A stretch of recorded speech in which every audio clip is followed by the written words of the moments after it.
Bonjour à tous, bienvenue à cette table ronde où on va parler durabilité et rentabilité. Alors on pouvait penser que ces deux notions étaient antinomiques et on va voir comment les entreprises sont parvenues à les réconcilier. Alors pour ce débat, 3 personnes. À l'extrême droite, M. Renaud Lyons, qui est le directeur de la communication financière de Total Énergie. À ses côtés, Fanny Letier, qui est la cofondatrice de Généo, Capital Entrepreneur, Bonjour. Une société d'investissement qui accompagne les PME et les ETI dans leur transformation. Et à ma droite, Laurent Morel, associé fondateur du cabinet Carbone 4. Et donc on va commencer. Est-ce que les entreprises qui refusent de s'inscrire dans la durabilité, c'est-à-dire de se fixer des objectifs environnementaux et sociétaux, sont appelés à ne plus vendre de produits dans les années à venir et à terme à disparaître? Qui commence? Peut-être un mot. Merci de me donner l'occasion de m'exprimer.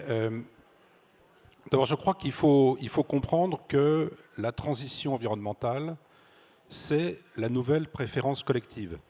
C'est-à-dire que l'ensemble des acteurs de la société, les citoyens, qui sont en même temps des consommateurs et des électeurs, et donc les hommes et les femmes politiques, sont convaincus qu'il faut mener cette transition. Donc, les lois et règlements, les changements de comportement de consommateurs, dans les années qui viennent, vont aller toujours dans un seul sens, qui est celui de la préférence pour les nouveaux modèles économiques décarbonés, par exemple. Donc ça veut dire qu'effectivement, les entreprises doivent se préparer à ces transformations, changer leur propre business model, au risque, si elles ne le font pas, d'être snobées par les consommateurs et empêchées d'exercer leur activité par les politiques. Fanny Letier. Oui, moi je voudrais abonder dans ce sens. Ce qu'on dit chez Généo, c'est que l'impact aujourd'hui, c'est la nouvelle disruption. Et il y a 2 raisons très différentes, mais qui, prises ensemble, ont des impacts très forts à cela.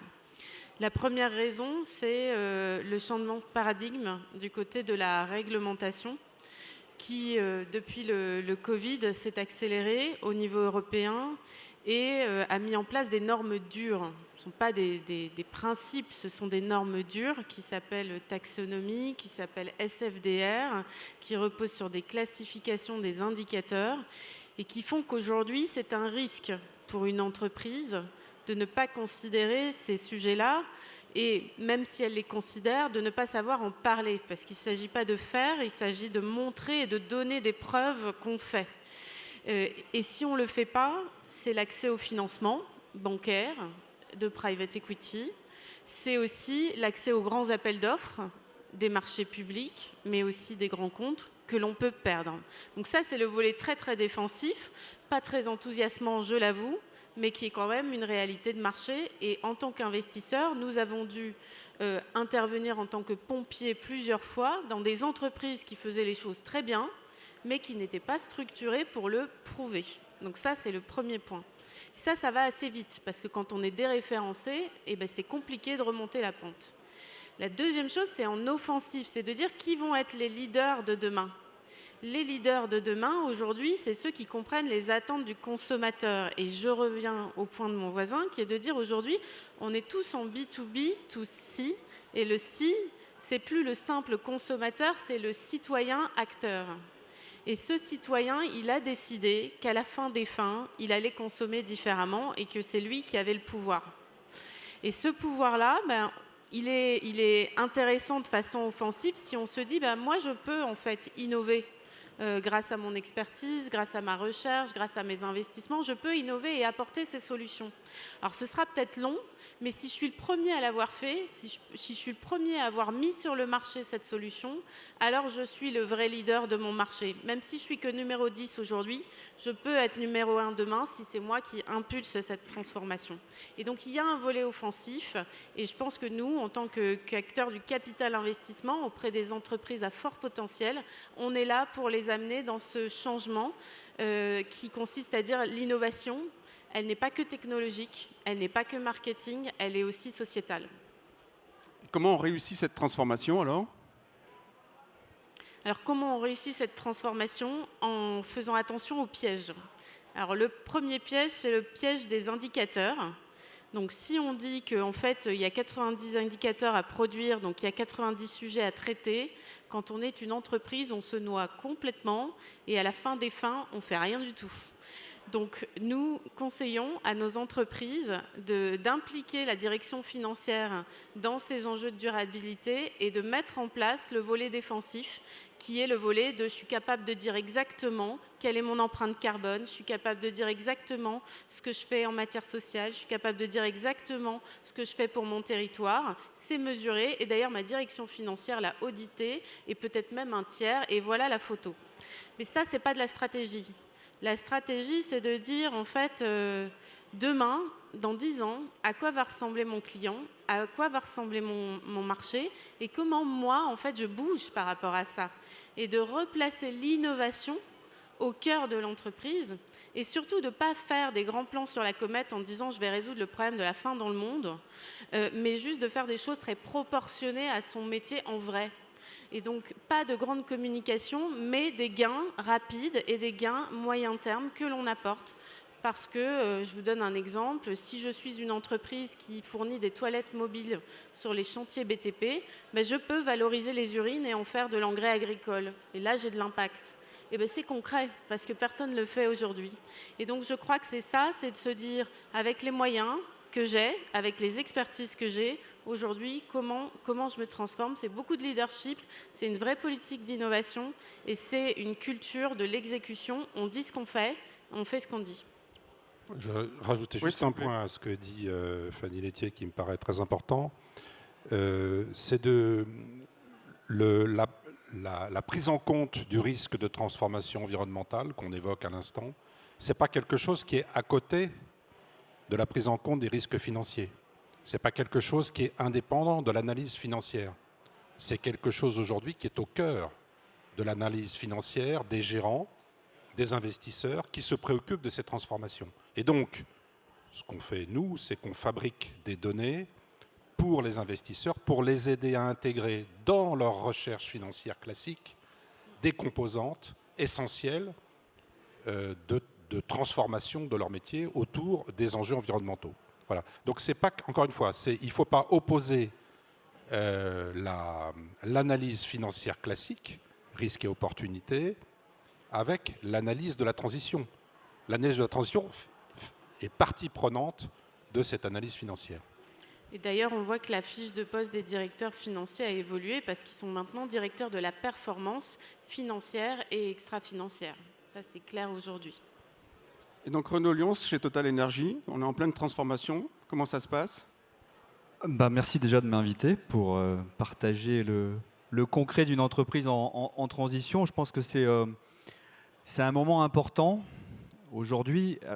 Alors avant de rentrer dans le détail du plan de transition de Total Energy, je voulais juste rebondir sur ce qui vient d'être dit, parce que c'est assez symptomatique de ce qui se passe aujourd'hui. Moi, j'ai un directeur financier qui me dit, moi, je suis le directeur des données extra-financières aujourd'hui. Parce qu'en fait, il y a un intérêt de plus en plus important des investisseurs sur toutes les données qui sont justement en dehors du cadre financier. Donc, c'est notre capacité à gérer l'environnement, le sociétal, la gouvernance de l'entreprise. Et aujourd'hui, il y a des agences de notation qui regardent tous ces paramètres-là. Et on passe beaucoup de temps, moi, en tant que directeur de la communication financière, je passe beaucoup de temps sur remplir des questionnaires pour des agences de notation extra-financière. Et je suis fier de dire que chez Total Energy, en tout cas, on est leader en termes de notation ESG à peu près dans toutes les grandes agences de notation. Et c'est quelque chose sur lequel on passe beaucoup de temps et c'est hyper important. Alors maintenant, parler de durabilité quand on travaille chez Total Energy, c'est quelque chose qui est relativement naturel parce que c'est une compagnie qui va fêter son 100e anniversaire l'année prochaine, en 2024. Donc Total Energy, c'est une compagnie qui est née en Irak en 1924.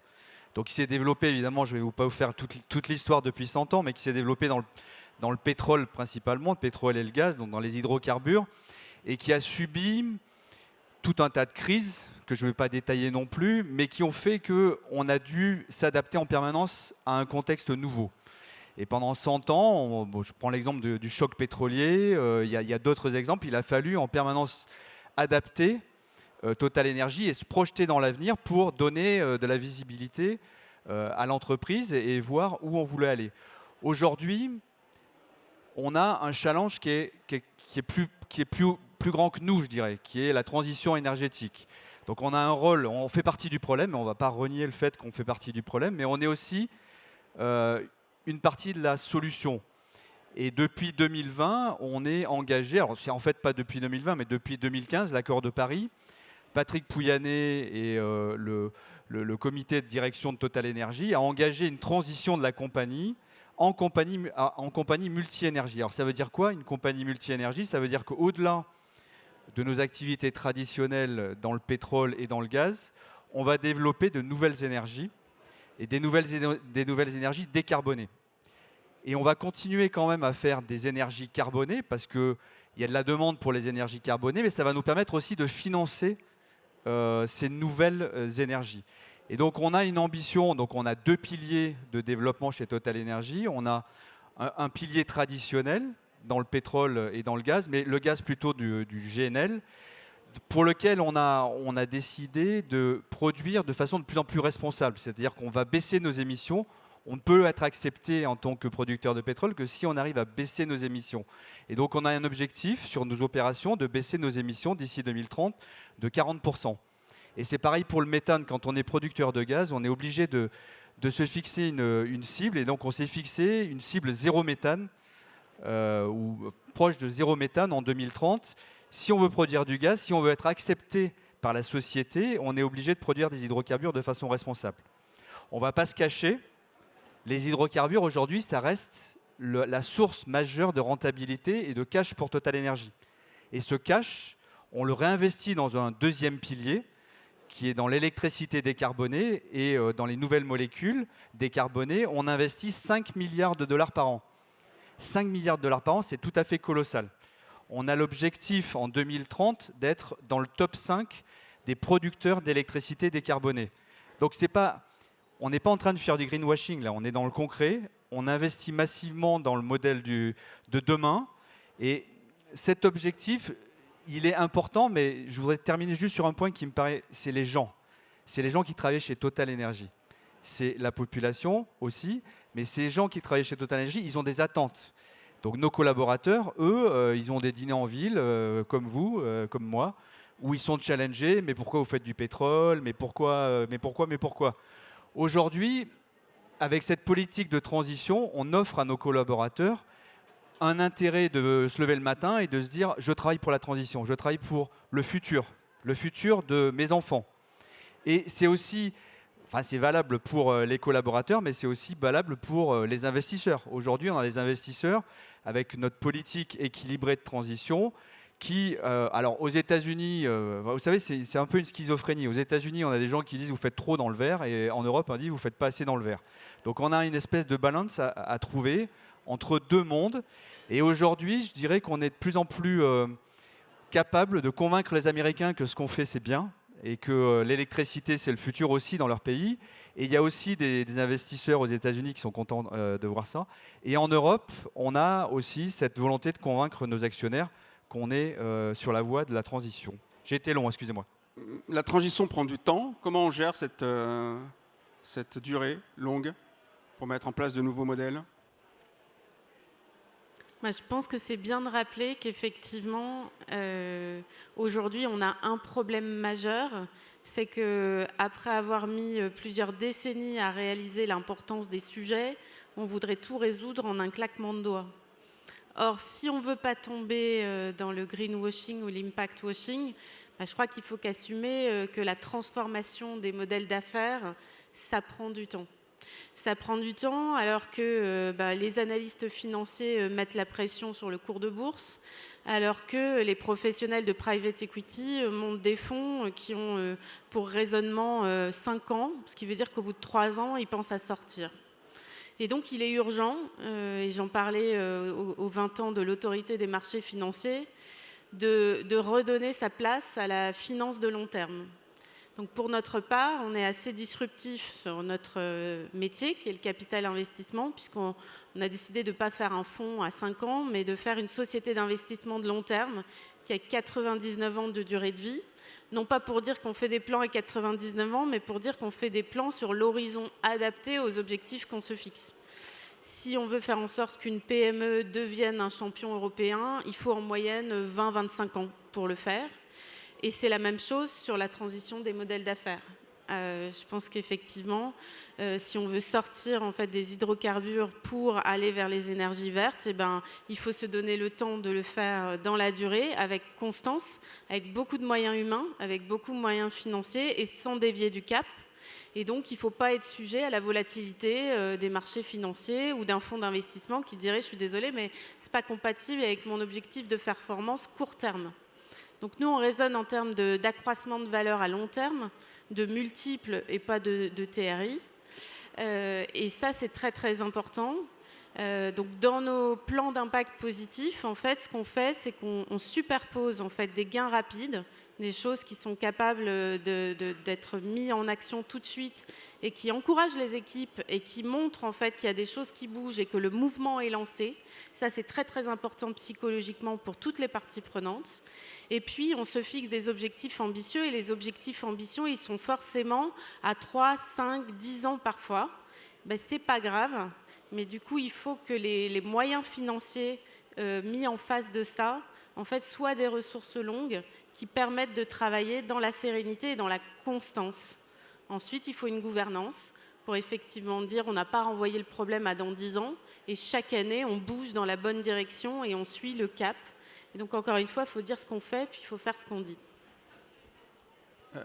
Comment on gère l'impatience des actionnaires, Monsieur Lyons, vis-à-vis de cette transition énergétique? Oui, alors Ou de toutes les parties prenantes? l'impatience des actionnaires, dans la mesure où on arrive à être rentable, toujours.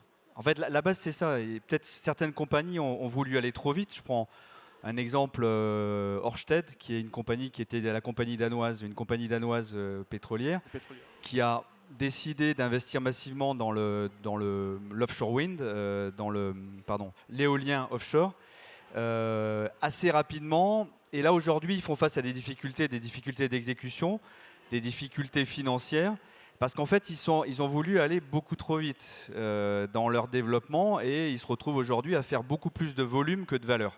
En fait, il y a un fondement pour la durabilité des entreprises qui est essentiel. On ne fait pas du volume, on fait de la valeur. Tant qu'on arrive à comprendre ce phénomène, c'est quand même majeur. Et on a fait l'erreur, l'industrie pétrolière, je prends cet exemple parce qu'il est vraiment frappant. En 2010, quand le baril est monté à 100 $, l'industrie pétrolière a pensé qu'on allait pouvoir développer tous les barils, quelle que soit la zone géographique, l'endroit. Et donc, on a développé des barils à n'importe quel prix. Et on s'est retrouvé, Total Energy, en 2014, avec un point mort. C'est-à-dire, le point mort, ça veut dire qu'il fallait qu'il y ait le prix du baril soit à 100 $ pour que Total dégage une économie sur les projets pétroliers. Parce qu'en fait, on avait décidé de développer à n'importe quel prix, n'importe quel baril. Et on a la crainte dans le nouveau monde, et dans le développement des énergies renouvelables, par exemple, dans le futur. Chez Total Energy, on dit qu'il faut que ces énergies renouvelables soient rentables. Sinon, on ne le fera pas. Alors nous, on est critiqué parce qu'on va passer vite. On dit l'argent que vous rachetez vos actions, vous devriez mettre tout votre argent sur les énergies renouvelables. La problématique, c'est qu'aujourd'hui, il n'y a pas de projet, au-delà des projets qu'on considère rentables, il n'y a pas assez de projets dans les énergies renouvelables qui peuvent fournir une rentabilité qui permette d'assurer un dividende de façon... Oui, alors on peut en discuter, mais aujourd'hui, c'est très compliqué, avant d'avoir développé ce système, de dire qu'on va pouvoir développer des dividendes sur cette base-là. Bon. Allez-y. Peut-être un point sur l'urgence, Monsieur Lyons. Total est une des plus grandes compagnies pétrolières du monde, certainement une des plus respectées, si j'en crois les analystes, et notamment grâce à ses équipes, la qualité exceptionnelle, unanimement et mondialement reconnue des équipes d'ingénieurs chez Total. Donc une capacité à faire extraordinaire. et une capacité à ingénierer tout un tas de choses, du pétrole ou d'autres choses. Donc la question, c'est l'urgence. Hein, et si j'analyse un tout petit peu le cas de votre entreprise, avec mon regard d'expert de l'énergie, vous avez aujourd'hui à peu près 1,5 million de barils d'exploration de pétrole par jour. C'est à peu près la consommation de la France. Ça veut dire que Total, alors ce n'est pas exactement ce qui se passe, mais Total fournit en gros les besoins français. Indirectement. Voilà, indirectement. C'est quoi les besoins français en matière d'hydrocarbures liquides? C'est à 60% la mobilité terrestre. On sait tous que la mobilité terrestre, elle est en train de basculer vers le véhicule électrique. Voitures, camions.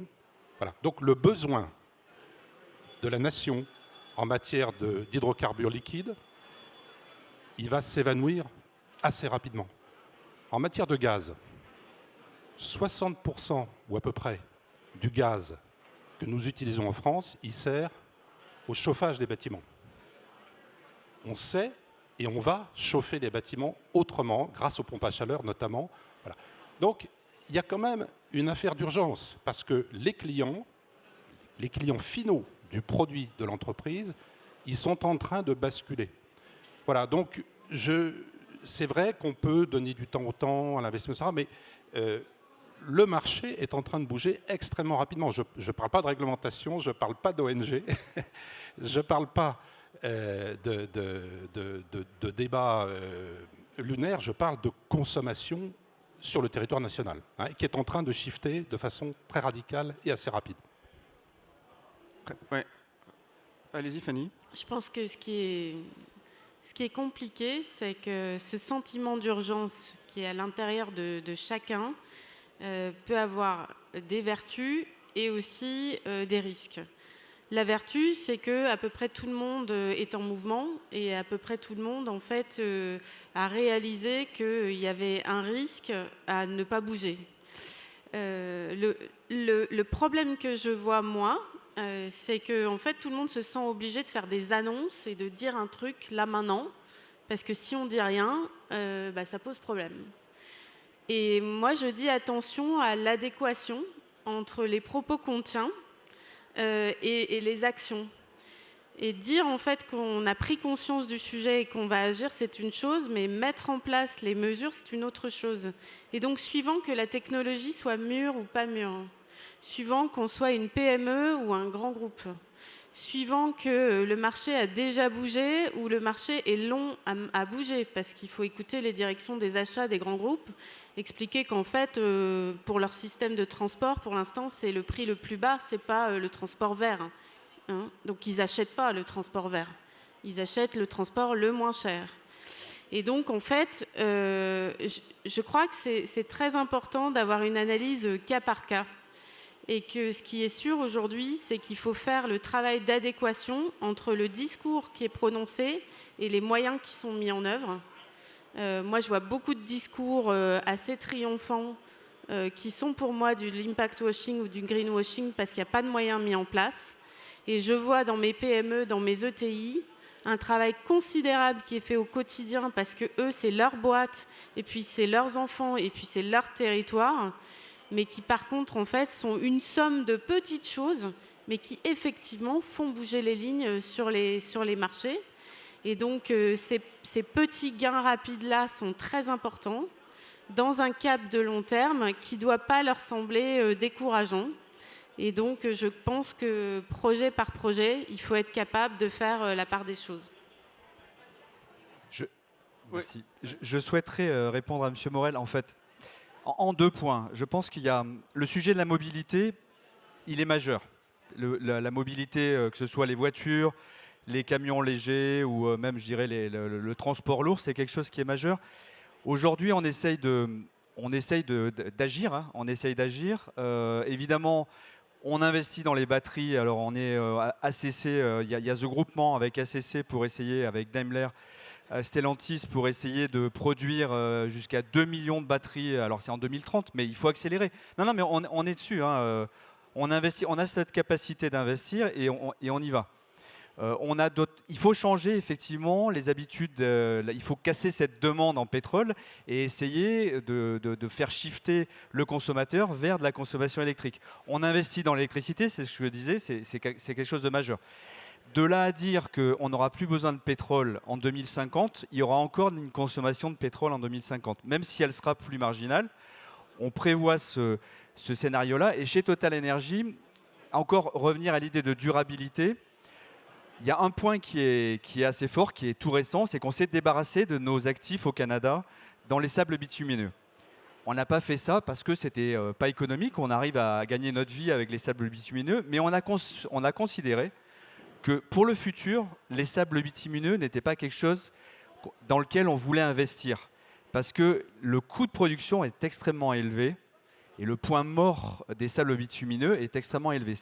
Ce sont des technologies qui sont extrêmement consommatrices en énergie et qui ne sont absolument pas efficaces.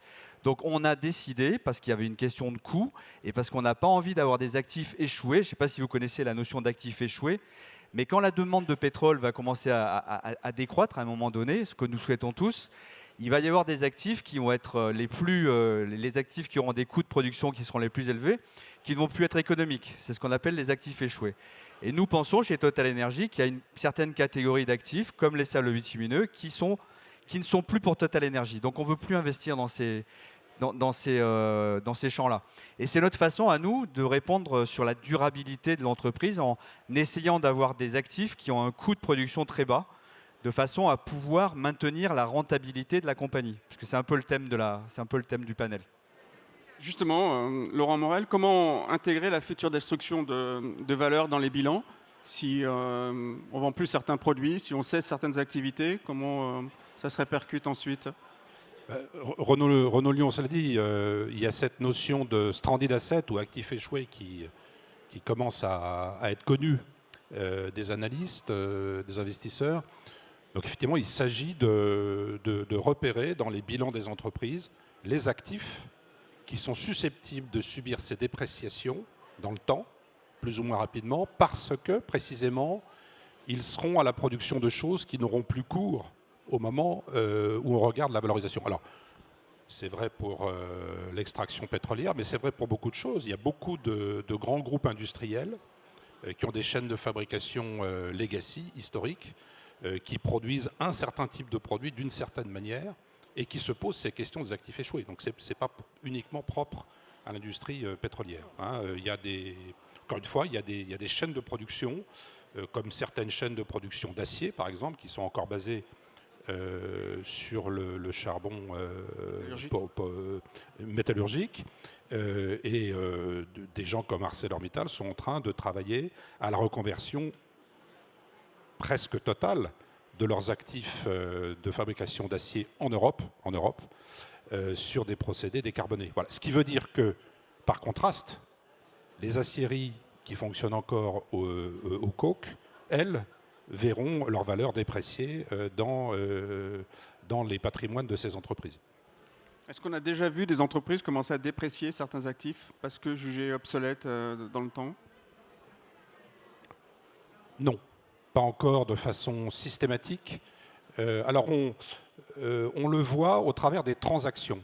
C'est-à-dire que vous avez aujourd'hui, ça se passe de cette manière-là, c'est-à-dire qu'il y a des grands groupes de production d'électricité, par exemple, qui ont vendu, notamment en Allemagne, des actifs de production d'énergie à partir de charbon.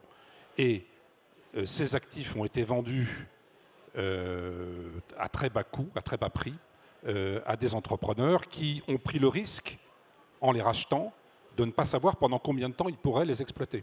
Donc certains ont été gagnants, certains ont été perdants, puisqu'effectivement l'interdiction est tombée beaucoup plus tôt que le business plan qu'ils avaient contracté en valorisant. Mais donc ça veut dire que quand aujourd'hui on met une centrale de production électrique à charbon en vente en Europe, on n'en a pas du tout le prix que la valeur que cet actif pouvait représenter dans les bilans il y a seulement quelques années. Encore faut-il les convaincre de ne pas les vendre, justement, alors ces actifs échoués? Alors, ils peuvent les vendre ou pas, mais en tout état de cause, la régulation dont on parlait tout à l'heure va faire que de toute façon, l'exploitation de ces actifs aura une fin, de fait. Dans le domaine du capital investissement, on passe aujourd'hui beaucoup de temps dans l'appréciation de la valeur de l'entreprise sur les enjeux de soutenabilité. C'est des enjeux d'ailleurs qu'on doit documenter d'un point de vue réglementaire. Et on doit documenter les risques de durabilité et l'impact que ça va avoir sur la valorisation à la sortie si on décide d'investir. Donc autant vous dire que si je me dis que dans 5 à 10 ans, ça va impacter ma valeur à la baisse, eh bien je l'intègre dès maintenant, donc je décote les entreprises qui présentent des risques de soutenabilité importants, voire je n'investis pas. Mais à minima, je décote. À l'inverse, si je décèle qu'une entreprise a en elle cette capacité d'innovation, cette capacité à être l'apporteur de la transformation qui n'est pas encore, la solution qui n'a pas encore été inventée sur le marché, alors là, je vais considérer que c'est une opportunité et je vais survaloriser l'entreprise. Je vais avoir un bonus dans ma valorisation. Aujourd'hui, en comité d'investissement, ce sont des enjeux difficiles à apprécier. On est en général une dizaine à se pencher sur le sujet parce qu'il n'y a pas de vérité parfaite. Il y a des aspects technologiques, mais il y a aussi des aspects, on le disait, de demande, de marché. Est-ce que les clients ont déjà fait ce saut ? Mais ça peut représenter en fait des choses assez importantes et d'où l'intérêt aussi de se dire si j'ai factorisé ça dans les 5 à 10 années qui viennent et si je veux la voir, cette valeur se créer à travers le développement de cette offre sociétale, eh bien en fait est-ce que l'entreprise a la capacité à mettre en œuvre ce plan de transformation? Est-ce qu'elle a la capacité à non seulement sortir l'innovation, mais aussi la vendre et aussi l'exécuter avec ses moyens humains, sa R&D et ses investissements matériels? Donc ça, c'est vraiment des questions qui sont au cœur aujourd'hui du métier de l'investisseur en capital. Oui, je voudrais rajouter un point. Pour que vous posiez la question, comment est-ce que comment ces transformations s'impactent déjà dans les valeurs des actifs? Pour ça, encore une fois, il faut des transactions, alors soit des ventes, mais je pensais à un autre exemple qui va nous arriver, qui est le projet de Renault, de splitter son entreprise en deux. Une compagnie qui va s'appeler Horse et qui va conserver les actifs historiques de fabrication de véhicules thermiques, et puis une nouvelle compagnie qui va s'appeler Ampère, enfin ça c'est les noms de code, mais on va voir exactement quels seront les noms choisis, et qui va s'investir entièrement sur le véhicule électrique. Donc là, clairement, l'actionnaire que vous êtes, qui aura une action Renault, va se retrouver avec une action de Horse et une action de Ampère. Et vous allez vivre, en tant qu'actionnaire, la transition dans la valeur de votre titre, puisque assez rapidement, le marché va donner une valeur différente à ces deux actifs. Donc voilà un exemple, et en retour, ça va donner une valeur des actifs sous-jacents de ces deux entreprises. Donc si vous voulez, ce sont les transactions, comme toujours, qui vont dicter les valeurs comptables et non pas l'inverse. Donc ce soit des cessions, soit des transactions de M&A qui vont petit à petit matérialiser ce qu'on anticipe tous, c'est-à-dire cette évolution des valeurs en fonction de la transition qui est en cours. Donc ça, c'est un bon exemple d'implication des actionnaires dans une transformation. Mais quel dialogue on doit nouer avec les actionnaires pour les amener dans cette aventure et les faire adhérer à la transition? Moi, je pense qu'il faut avoir une position qui est forcément équilibrée. Parce que, comme je le disais, on a des positions qui sont très différentes selon les géographies. Si je caricature vraiment de façon absolue, on a donc chez Total Energy, on a la moitié de nos actionnaires qui sont américains, en gros, des actionnaires institutionnels, la moitié des actionnaires qui sont européens. On a des actionnaires américains qui nous disent aujourd'hui, qu'est-ce que vous perdez votre temps avec les renouvelables, l'électricité? Investissez tout dans le pétrole, comme ça on sait de quoi on parle. Bon, ça je vous le caricature, mais c'est quand même la vérité. Et quand on discute avec les actionnaires européens, alors ils ne sont pas tous, c'est un peu plus hétérogène que ce que je décris, mais les plus caricaturaux sont arrêtez tout de suite le pétrole, ne faites plus que de l'électricité renouvelable. Et donc moi je suis au milieu et je dois expliquer aux deux côtés qu'il y a des vertus à investir chez Total Energy.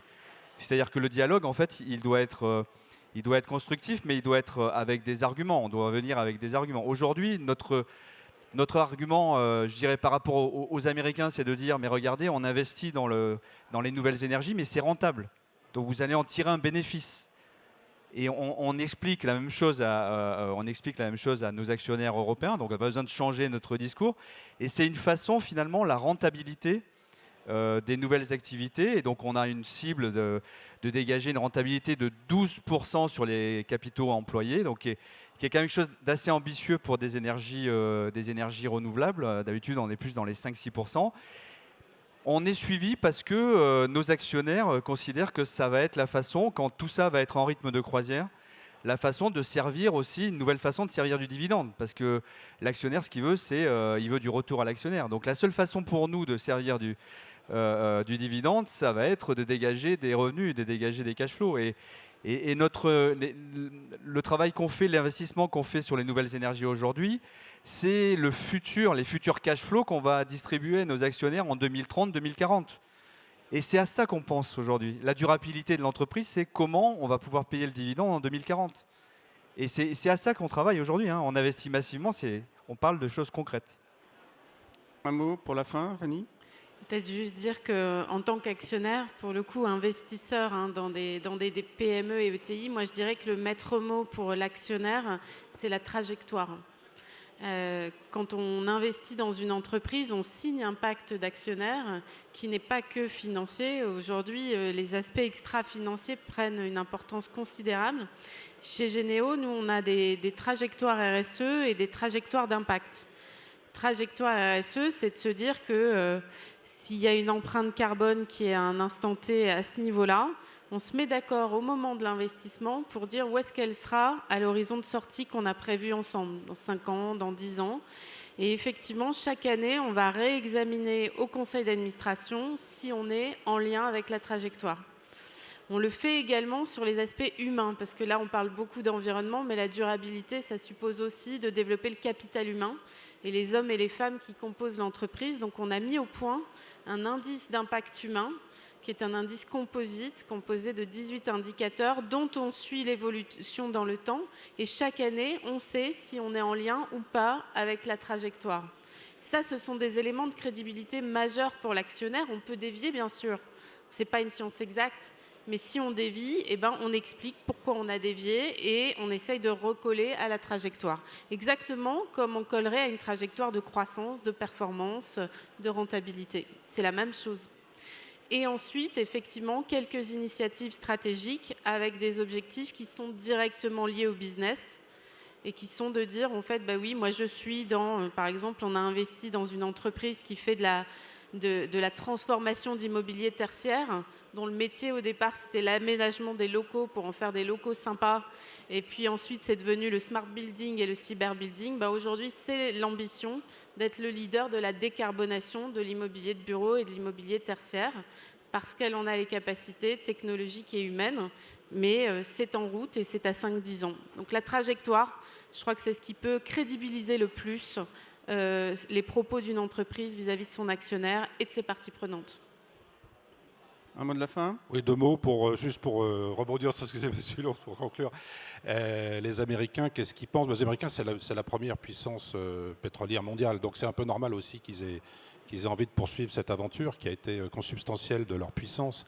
Voilà. Donc on est, nous, en Europe, sur un autre paradigme, puisqu'on n'a pas cette ressource, et c'est notre intérêt stratégique de s'affranchir aussi de cette ressource. Voilà. Donc je crois encore une fois qu'à la fin des fins, tout ça est une affaire de rythme.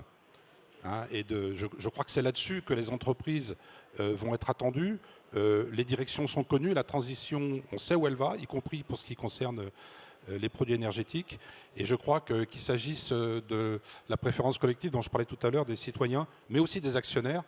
Ce qui va être attendu, c'est le rythme, c'est la rapidité avec laquelle, ces transformations souhaitées et nécessaires sont mises en œuvre. Merci beaucoup. Merci à tous et merci pour votre écoute.